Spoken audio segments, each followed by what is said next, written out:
morning and welcome along to the programme. It is Theron here with you until 12 o'clock today.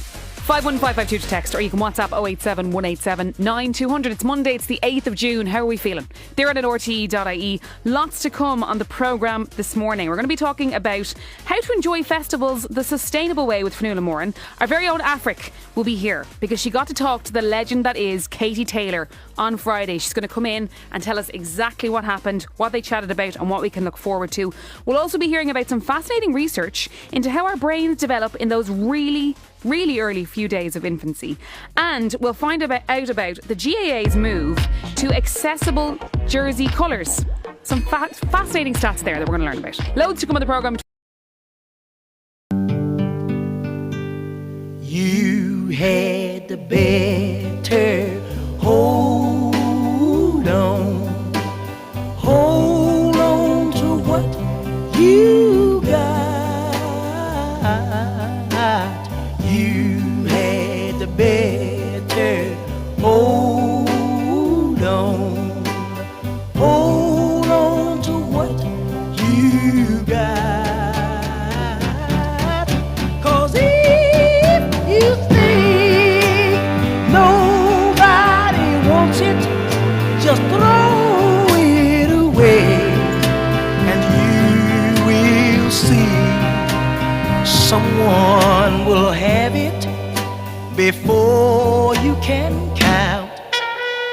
1, 2, 3. Yes, they will. Yes, they will. Listen, fellas, you know it's not all the time that a man can have a good woman. A woman that he can call his very own. A woman who will stay right there at home and mind the children while he's gone to work. A woman who will have his dinner cooked when he comes home. But where some men make mistakes is when they go out and stay because they feel that no other man wants his woman but him. But listen, if you think no other man wants her, just throw her away and you will see some man will have her before you can count. 1, 2, 3. Yes, they will. Yes, he will. Listen, girls, this goes for you too. Because you know I've seen so many women who've had so many good men in life. Men who would stand by them through thick and thin. Men who would go to work every day and bring home their hard-earned pay. Men who would give their women anything that their little heart desired. Where some women make mistakes is when their men go out and let them play, they would stay because they felt that no other woman wanted him but her. Listen, if you think that no other woman wants him, just pitch him out in the streets and you will see some woman will have your man before you can count. 1, 2, 3. Yes, she will. Yes, she will. Dracula here on 2FM Mornings. If you're just tuning in, welcome along to the programme. 51552 to text, or you can WhatsApp 087 187 9200. Starting the show like we always do, the stories that caught our attention here in the office this morning, starting with Jenny's Law. So the Minister for Justice, Jim O'Callaghan, is going to bring Jenny's Law to Cabinet this week to begin its passage through the Oireachtas for enactment. So a reminder of where this all started and where it came from. So the Domestic Violence Register Bill will result in those convicted of domestic violence against a partner or former partner being included on this public register, which will assist people who are in a relationship or considering a relationship with a person to ascertain whether they have a history of serious domestic violence convictions. So how this all started. The law has been named in honour of Jennifer Poole. You might remember this. She was murdered by her ex-partner Gavin Murphy in 2021. He attacked and stabbed her to death at her home in Melville Drive in Finglas Dallas on the 17th of April that year, and he was sentenced to life in prison the following year. So Jennifer Poole was not aware that Murphy had a history of abusive behaviour and a conviction for assaulting a former partner. And Jennifer's brother Jason has been a long-time campaigner for such a register. So the register will be hosted on the website of the court service, and victims or survivors will be required to provide consent before the convicted person can be named on that register. So Mr. O'Callaghan said if a person is convicted of a serious criminal offence before the courts, that's a public conviction and the public are entitled to know about that conviction. This public register will help those who are in a relationship or considering a relationship with a person to ascertain whether they have a history of serious domestic violence. Through Operation Device, An Garda Síochána provides appropriate service to the potentially vulnerable new partner of individuals who have previously been connected with a domestic homicide and or serious offences related to domestic violence. Of course, we welcome anything like this that will hopefully improve things, but it had us, questioning and talking about it as a team this morning. It does feel like every single day there is some story about domestic violence and violence against women, and where are we going? You have to ask, where are we constantly going wrong? This is obviously a move in the right direction. It doesn't feel like a happy story, but it is a news story this morning nonetheless. So hopefully it will, help something. But where are we going wrong? In some serious sporting news, you may have seen this yesterday. Christian Eriksen collapsed on a pitch during an international friendly with Denmark and Ukraine. So this was yesterday. It happened during an end of season. It was a friendly between the two sides who have not qualified for the World Cup. So he suffered a cardiac arrest during a European Championship match in 2021. You may remember this. I remember it vividly. I'd say I can count in both hands how many football matches I've watched in full in my life. That was lockdown, and I happened to actually be watching it. And I remember it unfolding live and the drama of it and the fear of it. It was absolutely terrifying. You might remember it. I'm sure you've seen clips of it. But it is the same guy. Yes, if you're wondering. The guy who collapsed in 2021 during that European Championship match. He collapsed yesterday. Now, it doesn't seem to have been as serious. He was able to actually walk off the pitch. So Denmark's Football Federation said later that he was conscious and doing well under the circumstances, while the national team doctor Morten Boesen said the player was briefly unconscious but regained consciousness very quickly and walked off the pitch by himself. And then in the past hour, I headed over to Christian Eriksen's Instagram just to see if he had done anything, and he put up an Insta story. He reshared this post from the team doctor again that said, "I spoke with Christian this morning," as in today, "and he's doing well. He's with his family and in good spirits. The expectation is that he will be discharged soon and can return home. We are taking good care of the players and staff and remain in regular contact with them." In case you kind of hadn't heard of his name since that happened back in 2021, he did have this device put into his heart. So it's an implantable cardioverter defibrillator. It's in his chest and it can reset the heart after a cardiac arrest. And it allowed him to resume playing his career at club and international level. So speaking after the incident, the doctor said the pacemaker responded as it should. He will now undergo further examinations at the hospital to determine what caused the incident. On his Instagram, many of his fans are commenting under his latest Instagram post, which is from like 5 days ago, so not since it happened, but they're kind of using that as a place and a platform to talk to him. And they're commenting being like, surely this is, you should wrap it up with the football now, Christian. This is the second time this has happened. I'm guessing his family maybe feel the same. Terrifying. But anyway, he seems to be okay, thank God. Anyway, moving along. Next story we have. The average person eats 6 times more chicken now than in 1961, a UN report has found. 6 times as much chicken and twice as much pork as their grandparents' generation did. This is data from a UN report, and it suggests with global meat supply having risen fourfold in the last 60 years and expected to keep rising. So the supply of poultry rose from below 3 kg a person in 1961 to 17 kg in 2022. Pork supply doubled to 15 kg a person over the same period, but beef, the most polluting food, stayed steady at 9 kg. Agriculture is the second most polluting sector of the global economy. Its planet heating emissions are forecast to rise by 7.6% over the next decade. So the report found the average global meat supply rose from 25 kg per person in 1961 to 47 kg per person in 2022, so almost double. And that about 14% of meat and milk was lost during production or wasted after reaching supermarket shelves and restaurants. I want to know, if you are a non-meat eater, if you don't eat meat or maybe animal products at all, is this why you don't? Or is it for a love of animals? Is it a combination of both? I have one friend in particular who, like, meat lover her entire life. All it took was one documentary about the production of meat and what it does to the planet, but also how maybe animals are treated in certain circumstances. And since then, no-go area. Hasn't eaten any meat since, I think, maybe 2021. She watched the documentary during lockdown. Lockdown seems to be coming up as a theme on this morning's show, which is not good crack. But anyway, nevertheless, we need to deal with it and the changes and the bad effects that meat production are having on the environment.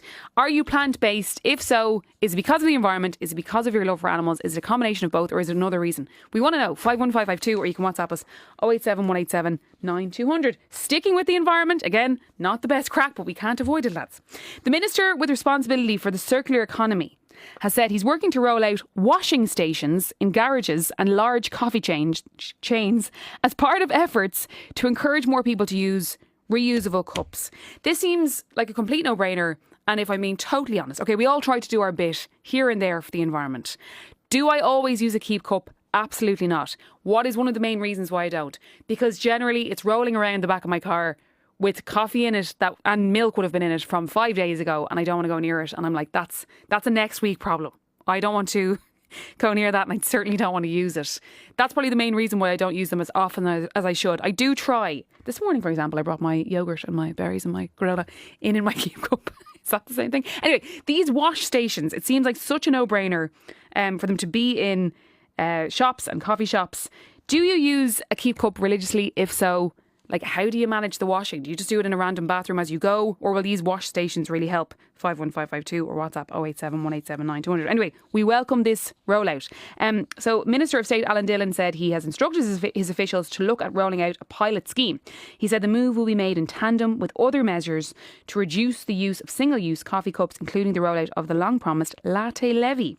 We've looked at how we actually introduce this and how we can engage with retail and forecourt operators to try and implement that infrastructure. So that's good news.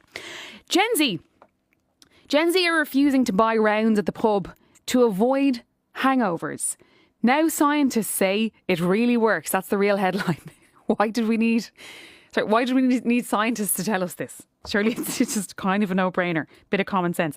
A new anti-hangover method is emerging on social media, avoiding rounds at the pub. Gen Z are avoiding the practice and simply buying themselves drinks.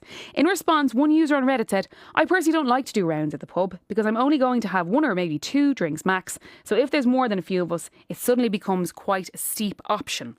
While the round system may be a tradition, the British Heart Foundation, this story is in the UK, says avoiding it is a good idea. Buying your own drinks avoids social pressure to drink more than you might want. It does make sense financially and health-wise. How do you feel about rounds? Do you avoid them? Do you dodge them? They are annoying. If it is a case where it's very obvious that the group are only going for maybe one or two post work, and if one person bang goes up and gets around, it does make it awkward for everyone else involved. Because you're like, well, I mean, there's six of us here and I definitely don't plan on having 6 drinks, so how do we figure this out mathematically, financially, health wise? I want to go within the next half hour. Are you a rounds person or do you dodge them? It's okay to admit if you dodge them, lads, because it can be for the right reasons. 51552 or WhatsApp 087 187 9200. And Maura Higgins, she's in advanced talks to host reboot of iconic show. Yes, she's in advanced talks, apparently, to take on hosting duties for a Disney Plus reboot of a beloved dating show. The 35-year-old has extensive presenting experience, which we know. She fronted Love Island USA after Sun for 3 years. She's done loads of bits and pieces. And the Longford legend bid farewell to the gig earlier in the year, explaining that it was time to try something different. She's obviously taking off in the US with the Traitors and all of that. But apparently, Blind Date could be set for a reboot with Maura as the presenter. Lads, she would be phenomenal. Couple of more iconic lines out of her. Why are you asking her that? That iconic bit. 2019, when she's like to Amy, or Lucy's like to Amy, "Do you think he loves you? Why are you asking her that? He doesn't."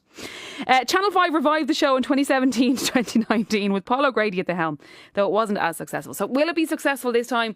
Maura would do a stellar job. We would love to see it happen. Get those texts into us, 51552, WhatsApp 087 187 9200. Our very own Africa O'Connell is on the way to tell us about...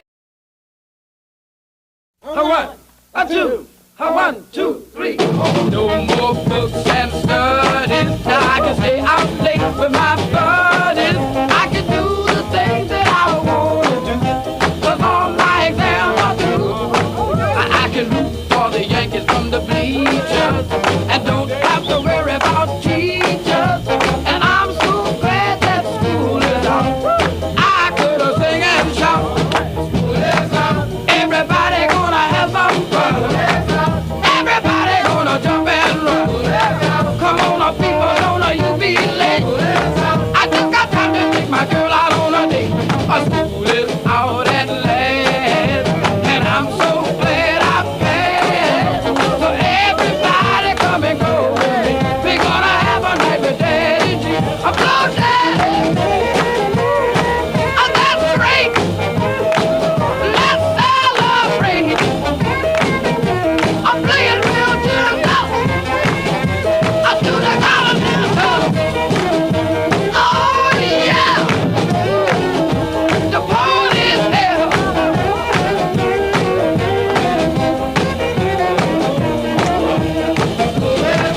Everybody gonna have some fun. Everybody gonna jump and run. Come on, people, don't you be late. I just got time to take my girl out on a date. The school is out at last, and I'm so glad I passed. So everybody come and go with me. We're gonna have a night with Daddy G. I'm blow Daddy. Blow Daddy. Oh, that's great.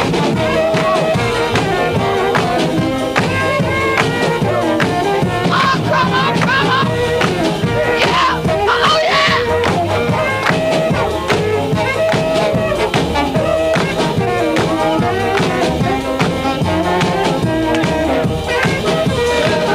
Oh, yeah, that's really great. Come on, people, don't you be late. Everybody gonna have some fun. Everybody gonna jump and run. Take a sexy picture here on 2FM Mornings. A couple of texts into the show. Michael and Cavan said, "Hi guys, regarding to buying rounds, my rule is that if there is more than 5 in the group, I'm okay for doing rounds. But if it's any more than that, I'm out. I can only drink about 6 pints before I do the Irish goodbye and vanish without a trace," says Michael. Drink responsibly, of course. As a dairy farmer, I'm deeply concerned about these statements about agriculture being so polluting. Irish farmers are at the forefront of carbon efficient farming and are constantly striving to improve our environment and our emissions. We're among the best in the world in this regard. And also from an animal welfare point of view, please fact check any statements you use to see if figures you state are specific to Ireland or are international figures. 51552 or WhatsApp 087 187 9200. Keep the text coming. 2FM Mornings with Doireann Garrahy. Sponsored by Maxol. Keep your car looking like new. Get every 5th car wash free with the Maxol loyalty app. Download it today.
let's get down. Roll with the hardcore funk, the hardcore sound. Let's get with this Macadocious funk material, so simple. When I rock with the instrumental, who am I? Indeed, the Green-Eyed Bandit. Control my career so I can never get stranded. But the rest are getting brand new, being changed up their style from jeans to suits and thinking about a pop record, something made for the station, for a whole new relationship of a new type of scene to go platinum and clock mad green, aka a sellout, the rap definition. Get off that boy, change your mission. come back around the block. Pump color me bad to the tick-tock. Let them know your logo, not a black thing. My background sing for the crossover.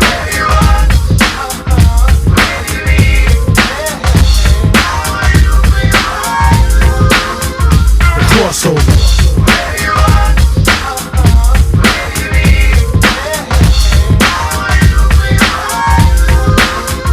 The rap era's out of control, brother selling their soul will go gold.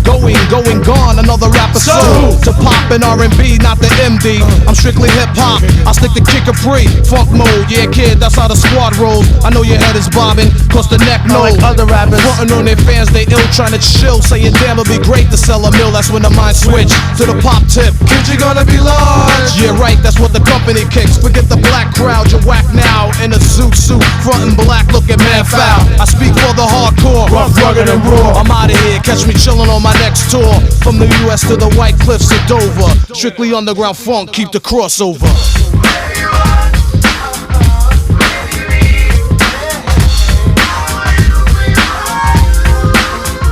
Crossover.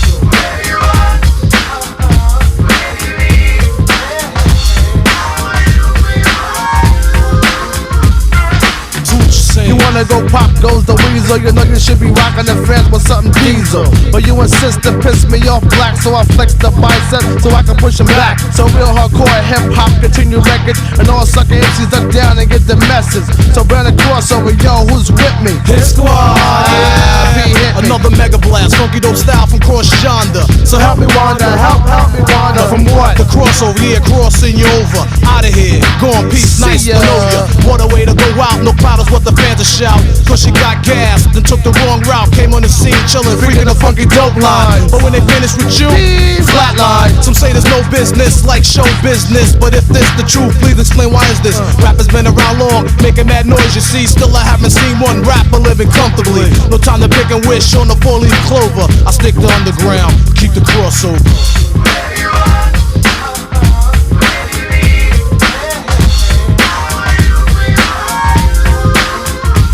Crossover.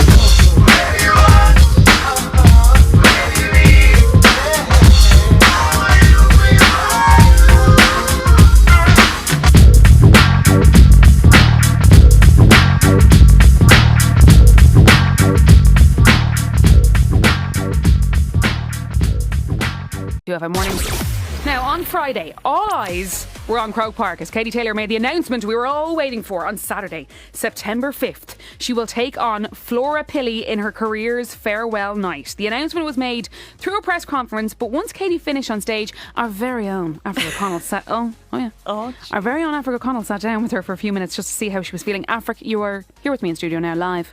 How are you? Live, I'm great. Not a bother, lads.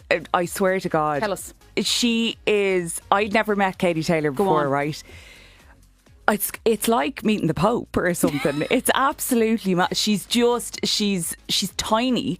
You know, you don't realise how tiny she is. Like she's really? yeah, exactly. Couldn't believe it. And she's just so lovely. She's so lovely. So we went down anyway to Croke Park on Friday. Press conference was at 2:00. It was the whole big do. And of course, this is in one way like the worst kept secret of all time, because we've been talking about it for so long. This has nearly happened, this Croke Park fight, a number of times. Yes. But today or Friday was the day. So the press conference was happening at 2:00. It was Eddie Hearn. It was Katie. It was her manager Brian. It was the Flora Pilley as well, and her manager, her trainer.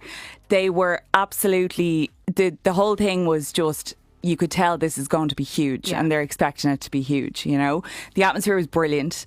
Were there many fans around? So that was what was funny. I was kind of expecting there to be a load of people outside. Now, there wasn't. It was all like boring media people like me.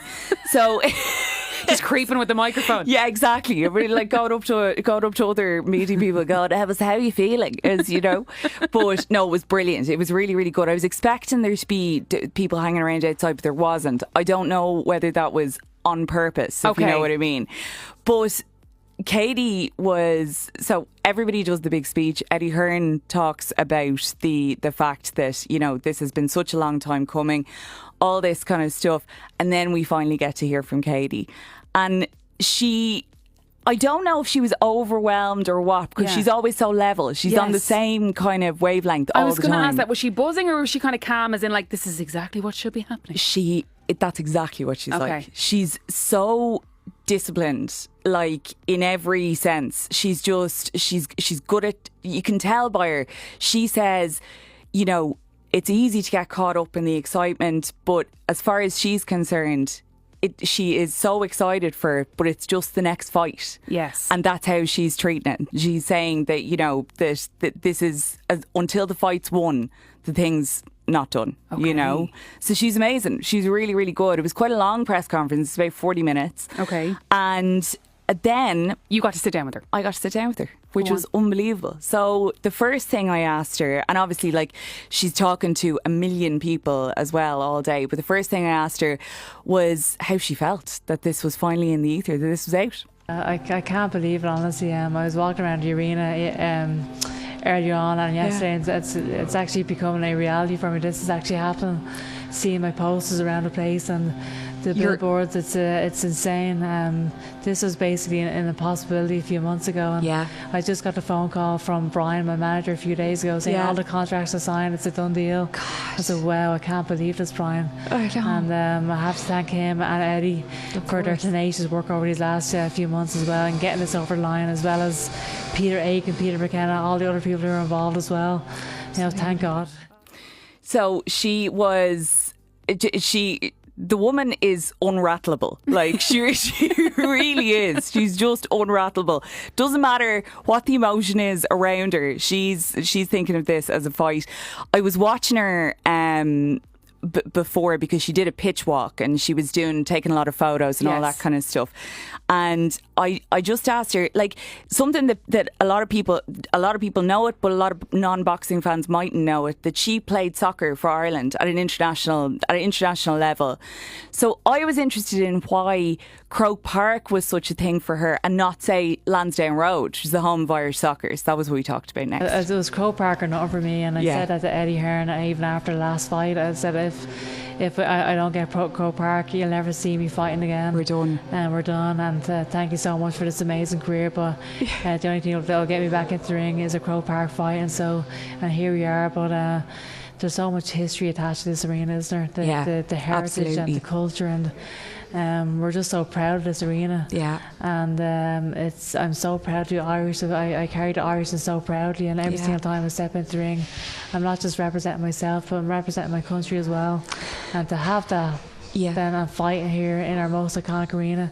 Yeah, this is very, very special. I love the way she says, it's Croke Park or you'll never see me fighting again in never the calmest possible way. Exactly. Exactly. Didn't feel threatening at all. Didn't feel threatening at all. But like, you're like, this is a threat in there for sure. This is a threat in there for sure.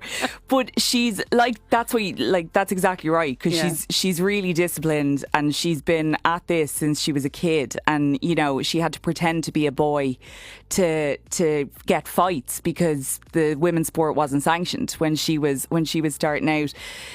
So I wanted to know whether she felt because of the emotion all around her, does she feel the weight of that herself, you know? I think I've gotten a sense that even over the last few months. And, I'm walking down the streets and people are asking me, is Croke Park happening there? Can I get tickets for Croke Park? Because I have nothing to do with tickets. Go to Ticketmaster. You'd be haunted now after this. Exactly.